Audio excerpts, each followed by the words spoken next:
Glacier Prime was known across the galaxy as the coldest inhabited, academic world of frozen super-Earth where temperatures dipped so low. Native species evolved with anti-thermal crystal plating. Universities there were forged into glaciers themselves, powered by geothermal energy and protected by kilometers-thick frost barriers. Only the most intelligent minds from the Federation of Species earned the right to study there. And now, for the first time in its icy history, a human had been admitted. His name was Elias Vorn, and he came from a death world known as Earth. Term Deathworlder wasn't a compliment in academic circles. It was a warning, a whisper of caution.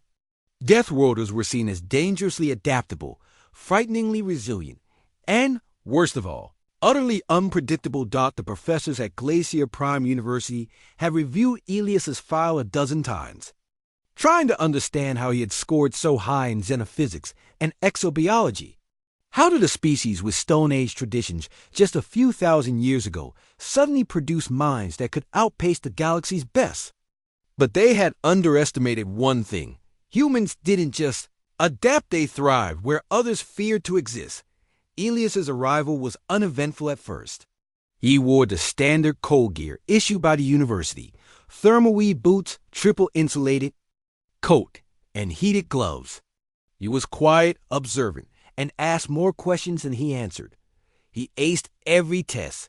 He debated with centuries-old Glacioran scholars in sub-zero amphitheaters and won. The other students, many of whom were from ice-evolved species, began to murmur. He wasn't just surviving here, he was dominating. But everything changed on the day of the thermic tolerance field tests, a grand tradition at Glacier Prime. The test was meant to assess a species' ability to survive direct exposure to the planet's harshest natural terrain. It was usually a formality. Students stayed within specially shielded suits and reported environmental readings. Elias, however, had other ideas. As the test began, students and professors gathered on the glacial observation deck. The sky shimmered with the pale blue auroras of Glacier's ion storms. Massive snowdrifts moved like frozen waves across the land. One by one, students stepped into the test zone, suits sealed tight, boots crunching over ancient ice. And then came Elias. He unzipped his coat. Then he removed it. Gasps echoed through the deck. Even the wind seemed to pause. "What is he doing?" cried Professor Juktau, his set-minute eyes blinking rapidly. Elias undid his boots next. And then, to the horror of the watching aliens, he stepped barefoot onto the frozen plains of Glacier Prime. For a few terrifying seconds, no one spoke. The cold should have seared through his flesh, frozen bone, shattered muscle. Glacier Prime was not survivable to soft-bodied organics without shielding. But Elias just stood there. His breath misted in the air. His skin flushed pink, then red from the cold, but he remained steady. Professor Voronax, an ancient crystary with thermoptic sensors, stammered, This is scientifically impossible." Elias looked back at the shocked observers, grin tugging at the corner of his lips. "Just wanted to feel it for myself," he said. He turned and began to walk across the glacier, barefoot, as if he were strolling a beach. Chaos broke out on the deck. "His tissue will rupture. He's gone mad. Activate emergency protocols." But before they could interfere, Elias had walked nearly a kilometer.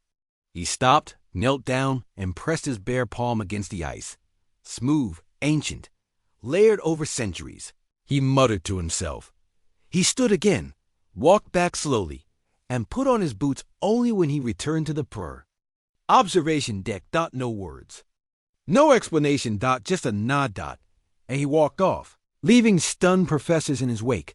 Later, the university's biomed teams ran every possible scan.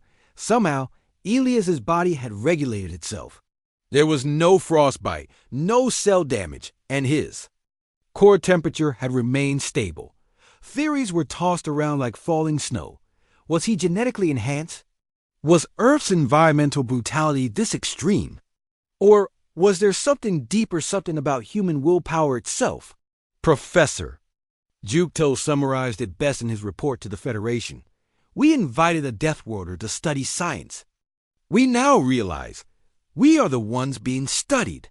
Their physiology is resilient, yes, but their psychology? It's terrifying. No creature walks barefoot on Glacior Prime, unless it has something to prove. Elias became a legend, not just for his academic brilliance, but for his demonstration of raw human defiance in the face of nature itself. Other Deathworlders followed, inspired by his story. The Federation hesitated. Fear mingled with awe. What kind of species produced minds like Elias who could think like scholars, adapt like predators, and endure like machines? One thing was clear. The galaxy had invited humanity to learn Dot, and now it would have to learn about humanity in return.